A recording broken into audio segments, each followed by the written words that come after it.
बोलो जयकारा बोल मेरे श्री गुरु महाराज की जय। श्री परमहंस अद्वैत मत श्री ग्रंथ श्री तीसरी पातशाही जी श्री गुरु महाराज जी का जीवन। प्रवचन 15। संसार में प्रत्येक मनुष्य समय व्यतीत कर रहा है, परंतु ये विचार दुनिया में बहुत कम लोगों को है कि मेरा समय किस तरह गुजर रहा है, मैं जो काम कर रहा हूँ इसका परिणाम क्या होगा। प्रत्येक मनुष्य को ये विचार होना चाहिए कि मेरे मन की इस समय क्या अवस्था है। विशेषकर जिज्ञासु को तो ये विचार होना बहुत ही आवश्यक है कि संत महापुरुष ने जो उपदेश किया है, क्या मेरी जिंदगी उसके अनुसार व्यतीत हो रही है। यदि मनुष्य को इस बात का विचार नहीं तो शेष योनियां और मनुष्य में क्या अंतर हुआ। चाहे मनुष्य अपने मन में बहुत ही प्रसन्न है कि मैंने मनुष्य जन्म धारण किया है, यदि वह मनुष्य जन्म पाकर भी रूह के संबंध में नहीं सोच रहा तो संत महापुरुष उसको दूसरे जीवों के समान दर्जा देते हैं। भक्तिहीन विरची किन होई, सब जीवों सम प्रिय मोहि सोई। श्री रामचरितमानस उत्तराखंड में ये रूह कई जन्मों से 84 लाख योनियों के बंधन और कैद में पड़ी हुई है। क्या बंधन और स्वतंत्रता में कोई अंतर नहीं। ये रूह माया के असत पदार्थों में पराधीन हो चुकी है, परंतु इस बंधन से भाग्यशाली जीव जिनको शुभ कर्मों एवं संस्कारों के कारण संत महापुरुषों की संगति प्राप्त हो गई है, जिनको वास्तविकता समझ आ गई है, वही छूट सकते हैं। परंतु जिसकी सुरती को सतगुरु के शब्द की प्राप्ति नहीं हुई, प्रेम के रंग में रंगी नहीं गई, वह किस तरह से काल माया के बंधन से मुक्त हो सकती है। वह सुरती काम क्रोध लोभ मोह आदि शत्रुओं से कैसे छुटकारा पा सकती है। कहावत है कि मालिक किसी को वैरियों के वश में ना डाले, शत्रुओं के वश में ना डाले। शत्रुओं के वश में आया हुआ जीव कितना दुखी होता है, इसको केवल संत सतगुरु ही जानते हैं। संत सतगुरु ही सच झूठ की परख करवाते हैं। इसलिए जीव को भी सतगुरु के वचनों पर विश्वास करके अपनी विचारधारा को सतगुरु की सेवा भजन अभ्यास एवं रूह के हित में लगाना चाहिए। एक दिन प्रवचनों में श्री गुरु महाराज जी ने फरमाया, संसार में आम लोगों को ये पता नहीं कि किस मनुष्य संसार में किस लिए आया है, मनुष्य जन्म क्यों मिला है, संसार में आने का उद्देश्य क्या है, हमें क्या करना चाहिए था और क्या कर रहे हैं। इसे जीव स्वयं नहीं समझ सकता। मनुष्य का इतना ऊंचा दर्जा है और ऐसा अनमोल शरीर उसे मिला है, किंतु मनुष्य माया के धंधों में लगकर अपनी वास्तविकता को भूल गया है। इसका सारा समय इच्छाओं एवं शारीरिक सुखों को व्यतीत करने में है। जीव को शारीरिक आराम, शारीरिक सुख एवं इज्जत के सिवाय और कुछ भी याद नहीं। सारी भाग दौड़ एवं प्रयत्न ये मनुष्य शारीरिक सुखों, मान बढ़ाई एवं मोह माया के लिए करता है। यदि सारा जीवन माया मोह के धंधों एवं शरीर के निमित्त हो गया तो मरते समय जब शरीर ही यहाँ रह जाएगा, फिर शरीर से संबंधित वस्तुएं किस काम आएगी। जीवन की सारी कार्यवाही मिट्टी में मिल गई। फिर इस मनुष्य जन्म की क्या विशेषता हुई। क्या मनुष्य जन्म की कदर एवं कीमत यही थी। ये मनुष्य तो कुछ मालिक का अंश है और इसी जन्म में ही शुभ कर्मों द्वारा मालिक का स्वरूप बन सकता है, परंतु भूल से मनुष्य ने स्वयं को शरीर मान रखा है। सतगुरु ही जीव को जगाते हैं कि तू स्वयं ही शक्तियाँ एवं सुख शांति का भंडार है, तू मालिक का अंश है और तुझे मालिक से ही मिलना चाहिए। सुख का भंडार होते हुए भी दुख भोग रहा है। रूह मोह माया में फंस कर कमजोर हो चुकी है। परंतु रूह की तरफ मनुष्य का ध्यान ही नहीं। अपनी रूह के सुधार के लिए जीव को स्वयं के संत महापुरुषों की आवश्यकता होती है। संत महापुरुष फरमाते हैं कि अलख पुरुष जो लखा नहीं जाता, अर्थात जिसको समझने में बुद्धि का ज्ञान काम नहीं आता, अगम पुरुष जहाँ वाणी की गति नहीं है, अर्थात जीवा उसके वर्णन करने में असमर्थ है।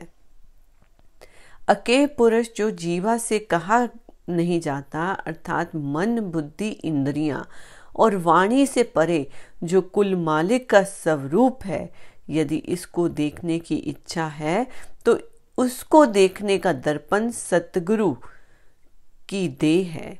इस पवित्र दर्पण के अंदर तू उस अलख पुरुष को ठीक प्रकार से देख सकेगा, ऐसा संतों का फरमान है। यदि मुझे मालिक के पवित्र स्वरूप के दर्शन की इच्छा है तो गुरु के रूप का ध्यान कर। जब तू गुरु के रूप में लीन हो जाएगा तो फिर अंदर से तुझको मालिक के स्वरूप का साक्षात्कार स्वयं होगा।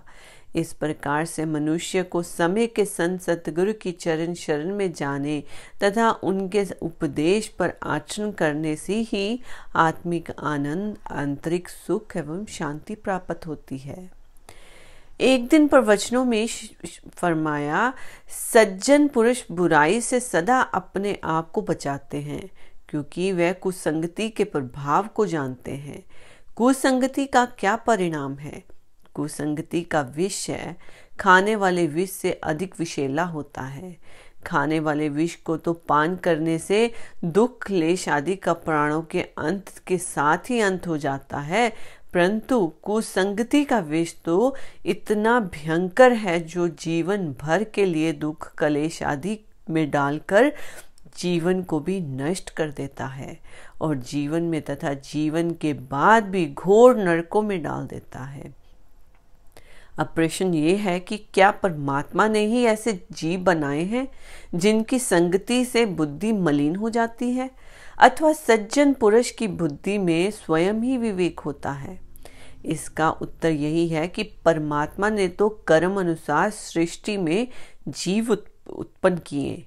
जिनको सत्पुरुषों की संगति प्राप्त हो गई उन्हें विवेक मिल गया और वह सज्जन बन गए, तथा जो माया की लपेट में आ गए, ईर्ष्या द्वेष के अंधकार में इंद्रियां रस भोगों में जीव व्यतीत करने लगा, उनका स्वभाव भी उसी अनुसार बन गया और वह दुर्जन की कोटि में गिने जाते हैं। अब विचार किया जाए कि इन दोनों के गुणों में कितना अंतर है, आकाश पताल से भी अधिक। इसी प्रकार सुसंगति और कुसंगति का अंतर है। अतएव सज्जन पुरुष प्रथम तो कुसंगति से बचने का हर समय उपाय करते हैं। यदि कहीं देववश उन्हें कुसंगति मिल भी जाए तो वे इस प्रकार रहते हैं जैसे भगवान ने रामचरितमानस में भी लिखा है, विधि बस सूजन कुसंगत पर ही, फनी मनी सम निज गुण अनुसार ही।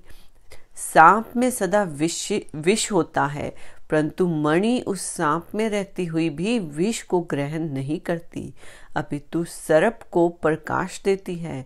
इसी प्रकार सज्जन अपने आप को कुसंगति के प्रभाव से बचाते हैं और दूसरों को भी सुमार्ग पर लगाते हैं।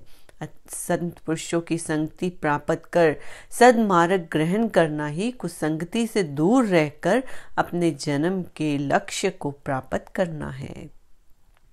एक दिन प्रवचनों में आया, मनुष्य के दिल का संबंध सतगुरु के साथ होना चाहिए। यदि मनुष्य ने अपने दिल को किसी दूसरी तरफ लगा रखा है तो संत महापुरुषों की दृष्टि में ये बड़ी भारी भूल है। ग्रंथों में दिल को सतगुरु का निवास स्थान माना गया है। जो मनुष्य अपने दिल में विषय वासनाओं में अन्य ख्यालों में जगह देता है वह गलत काम कर रहा है। अन्य विचारों को दिल में स्थान देना अपने साथ शत्रुता करना है।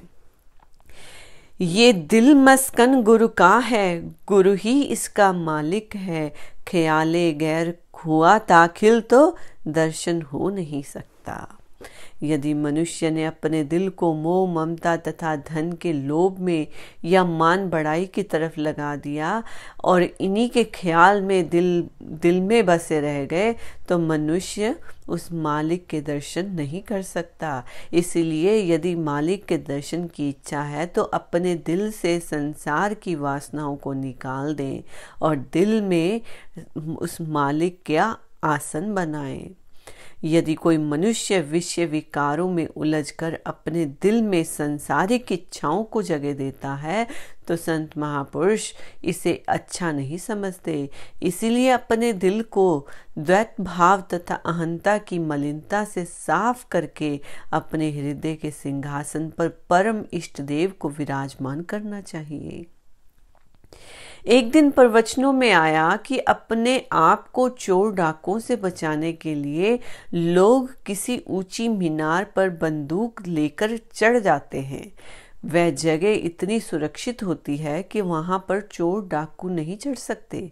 यदि डाकू लोग ऊपर चढ़ने का प्रयत्न करें तो उन्हें अपनी जिंदगी का भय होता है। इसी तरह से काम क्रोध लोभ मोह अहंकार एवं मन भी इस जीव की सुरती को पकड़ना चाहते हैं। इसीलिए जीव को अपनी सुरती को आंखों के ऊपर ले जाना चाहिए। काम क्रोध लोभ मोह अहंकार मन एवं माया का निवास पिंड देश में है जो आंखों से नीचे है। जिस जीव की सुरती पिंड देश में है अर्थात इंद्रियों के विलास में फंसी हुई है, ये मानसिक डाकू उसी पर अपना अधिकार जमाते हैं। जिस जीव के ने मालिक के बताए हुए भजन अभ्यास की कमाई से अपनी सुरती को ब्रह्मांड देश में पहुंचा दिया, वहां ये मानसिक चोर डाकू नहीं पहुंच सकते। जिस तरह ऊंचे स्थान पर चढ़ने के लिए सीढ़ी से चढ़ा जा सकता है, उसी तरह भजन अभ्यास की सीढ़ी से सुरती को ब्रह्मांड देश में पहुंचाया जा सकता है। सतगुरु का शब्द ही ऐसा शस्त्र है जिससे काम क्रोध आदि सब डरते हैं।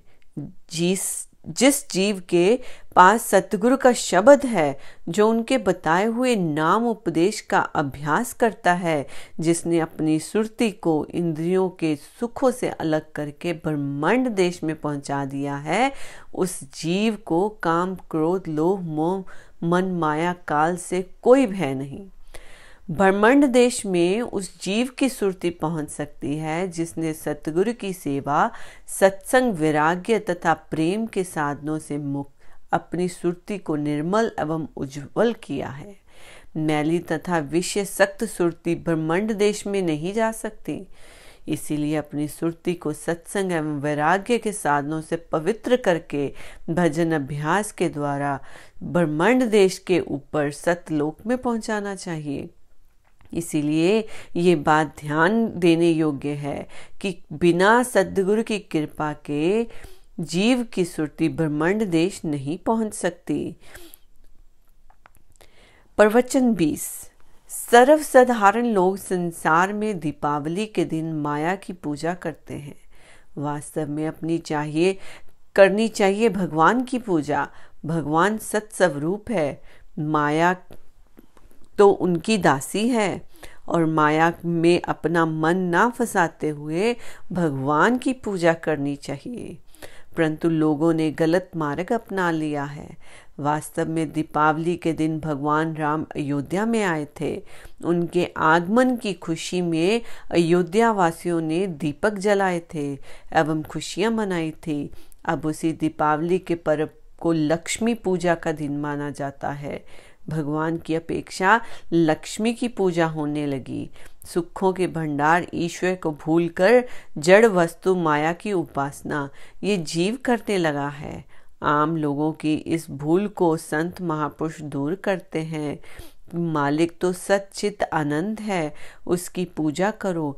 जिस प्रकार भगवान राम के अयोध्या में पधारने पर दीपक जलाए गए थे, उसी तरह से अपने दिल में प्रेम के दीपक जलाकर ईश्वर को विराजमान करो। योग की अग्नि से प्रेम का दीपक जलाना सीखो। सही अर्थों में जिस प्रकार सागर को कोई इच्छा ना होते हुए भी सब नदियां स्वयं ही उस पर आकर्षित होती हैं, इसी प्रकार संसार की सब सुख संपत्ति ऐश्वर्य भोग के समान प्रभु भगत के पीछे स्वयं ही भागते फिरते हैं। यद्यपि वह कभी इनकी इच्छा नहीं करता। जब दिल में इष्ट देव का निवास हो जाएगा तो फिर सामानों की इच्छा नहीं रहती, बल्कि वह तो उसके चरणों में आने को उत्सुक रहते हैं।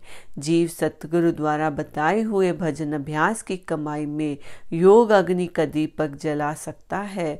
दिल में प्रेम प्रकाश होने से ही सुरती जो माया एवं अज्ञान के अंधेरे में भटक रही है, मालिक की ओर चलेगी। बोलो जयकारा, बोल मेरे श्री गुरु महाराज की जय।